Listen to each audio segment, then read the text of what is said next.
What is going on? Truth Be Told 92 here. This is a video response to ManBeast Morris, I should say. He made a video called "A Music Artist Budget Doesn't Display Talent." He makes a couple of other videos talking about music and how the industry is and how a lot of music artists pretty much are terrible and trashy, and you kind of wonder how did they get a record deal. Also, he makes video reviews on the Detroit Lions football team as well.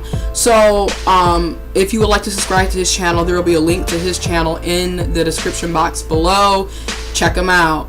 This is my video response, and basically with the video, and I'm also going to leave a link to the video that I'm responding to. Music artists budget doesn't mean they're talented, and I totally agree, because a lot of people have to realize is that the music industry is corporate America. It's all about money, okay?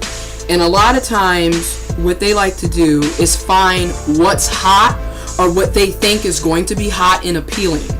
And what's hot and appealing doesn't necessarily mean is talented, okay? Case in point, you notice how there's artists like Miley Cyrus, Nicki Minaj, Iggy Azalea, there's just a lot. Lil Wayne, Drake, Bobby Shmurda, Chief Keef, list goes on. There's a lot of artists who really don't have any talent. Absolutely no talent, can't sing, can't rap, can't dance, can't act. They don't write their own music, they don't play any instruments. They pretty much are talentless people. They suck. However, they have the appropriate look. Number one is look. Because we live in a world that's really big on how you look. You know, we first notice what you look like, physical attraction, which that can be anything from like physical attributions to the clothes you're wearing to how you carry yourself.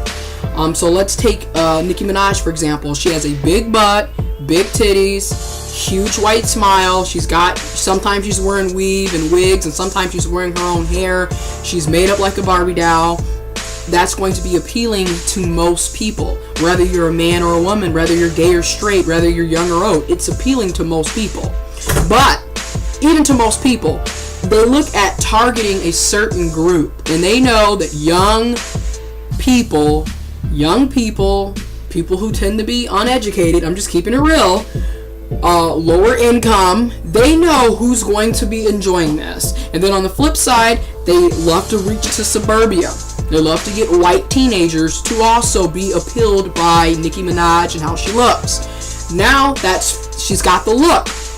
Number two, she's got the type of music, the type of sound that they want to sell to grasp the attention to the people they're trying to appeal to. And if you notice, what is she talking about? Her ass, her titties, sexual activities, sexual acts, drinking, ignorance. And you know what? I hate to say it, but as young people, our generation, we love that shit. Or at least we give the idea that we love to be appealed by bullshit, right? So record companies are like, bing, this is a great way to make money. So we're going to market Nicki Minaj based off of her looks, based off of the ignorant rap lyrics, and it's going to appeal to the young people, the people that are living in the ghetto, in the hoods, in the barrels, and also to the white kids living in suburbia. Middle class, lower class, white, black, Asian, Puerto Rican, it gets everybody, and it makes a lot of money for the record company and the record industry, even though she has no talent. And that's pretty much what we have. I'll give you another example. Bobby Shmurda. Honestly, Bobby Shmurda is not even physically attractive. You know, he's not. But that's where sexism comes into play. Men don't really have to be sexually or physically attractive. They don't have to. But if they are, it's a plus. Okay, case in point, Justin Bieber. That's an example. He's quote-unquote physically, sexually attractive, but most of the time, men don't have the double standards of being attractive. They don't have to be. Bobby Shmurda, Lil Wayne, Rick Ross, I can keep going. These people are hideous. Yet, that's not why they're there. Why they're there is because of the ignorance and the violence that they're spewing in their rap lyrics, okay? So Bobby Shmurda, caught out, body, we can't go. Fuck around that nigga, we be tweaking out. That's what he's saying, you know. So basically, I'm killing people, I'm catching bodies, I'm murdering folks, I have a murder case possibly, we're doing drugs, party, you know, he's got his own little dance, and that's appealing, you know, to inner city kids and to suburbia kids, aka white kids who want to act as if they're gangster. It's appealing, you know. Young people, like I said, our generation, ignorant, okay, they like that stuff. They like the fact that he's thugged out and he's gangster and he's talking about killing folks and popping pills and get up out my house if you ain't trap house, if you ain't a hoe, and all that. If you're a hoe and you're in his trap house, you better be giving it to him. That's the type of stuff that people are listening to, and that's appealing to the quote-unquote young people. So that's what ends up happening. You know, it's really not about talent anymore. It's about marketing, you know, and making money.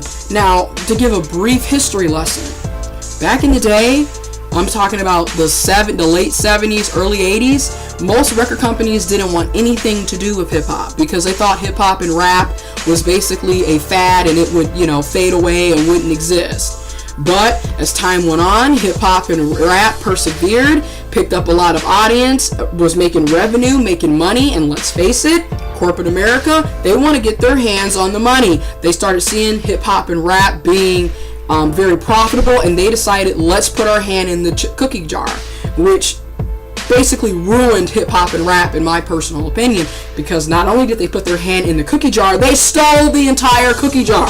So now it's all about marketing, it's all about getting hit records out, and hit records basically, even if it's a one-hit wonder, because if you notice, we have a lot of one-hit wonders nowadays. We've always have, but now it's like pretty much every artist that comes out, I mean, like the No Flex Zone.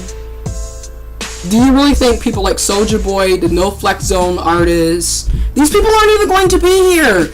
Like, when's the last time Soulja Boy had a hit record? Okay, my point.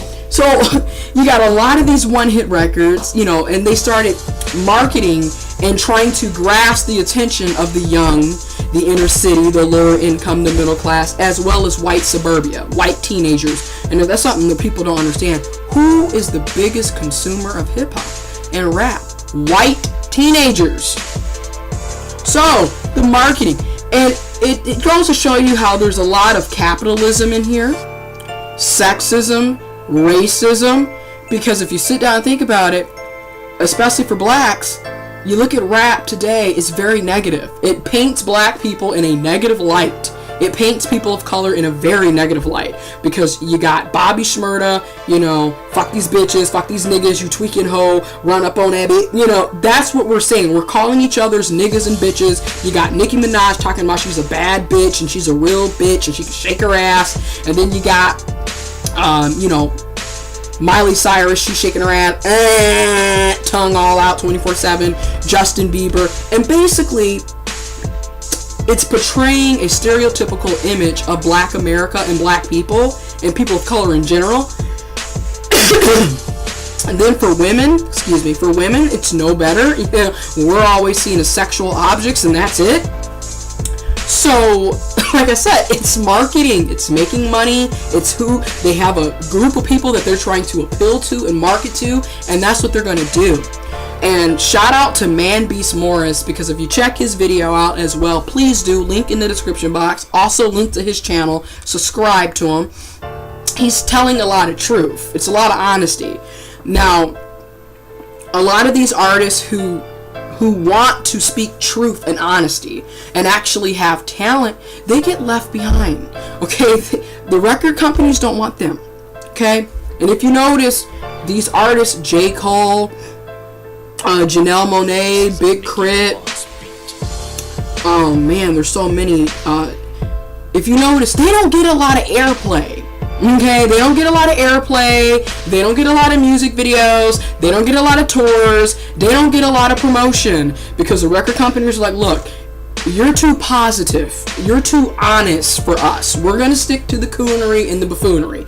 We're going to keep the Nicki Minaj and the Miley Cyruses and the Bobby Shmurdas and the Rick Rosses. That's what we're going to keep, okay? So what ends up happening is those artists that are honest and real and actually have talent, they got a couple of options. They can either maintain to be underground, like a lot have, like Big Crit. He's kind of maintained to be underground. Some of them decide to go to Europe and start their music industry in Europe because it's easier to get into the music industry there. And then others basically sell their souls. Basically, they sell out so they can make money. Which kind of brings me back to some of the artists. Like if you look at Nicki Minaj before she got a record deal, and then you look at Nicki Minaj after she got a record deal, notice how her lyrical content changed and the way she rapped changed. You know, she actually had a flow. She could spit. She could go bar for bar. But then after she got her record deal, all of a sudden she's got this she's bisexual. And she probably was bisexual before, but she's putting so much emphasis on being bisexual. All of a sudden, she's overly sexualized, and she's got this bipolar / schizophrenic rap. You know, itsy bang boop bop diggy diggy swing quap. You know, she's acting crazy and all this, the different personalities, and you know, you a stupid hoe, you a stupid hoe, and that kind of don't want none unless you got buns on. I mean, her whole demeanor changed, and that's what I'm talking about. People sell out. And here's the thing, and this is a question to everybody. Leave a comment in the comment box below. Can we blame these artists for selling out? Because if someone tells you, hey, I don't want to hear conscious, real, honest, talent work, I don't want that. But here's the deal. I'll pay you $5 million to shake your ass and talk about having an anaconda. Or for the men, you know, you could be talking about real stuff, you know, that you're going through, pain and suffering, honesty, talent. But you know, I don't want to hear that. I'm going to pay you $5 million to talk about killing niggas and banging bitches. Can you do that? A lot of you watching this video would sign the dotted line. So here's my question. Is it bad that people sell out? Is it good that people sell out? Are you neutral? How do you feel? Also, how do you feel about the record industry and the music industry in general? I want to know your thoughts. Like I said, this is a video response to ManBeast Morris. Link to his channel in the description box, and link to the video that I'm responding to in the description box below. If you enjoyed this video, thumbs it up and subscribe to my channel. Follow me on Instagram at Vordeer92 and follow me on Twitter at Gia Ireland. And as usual, I always follow back. Deuces.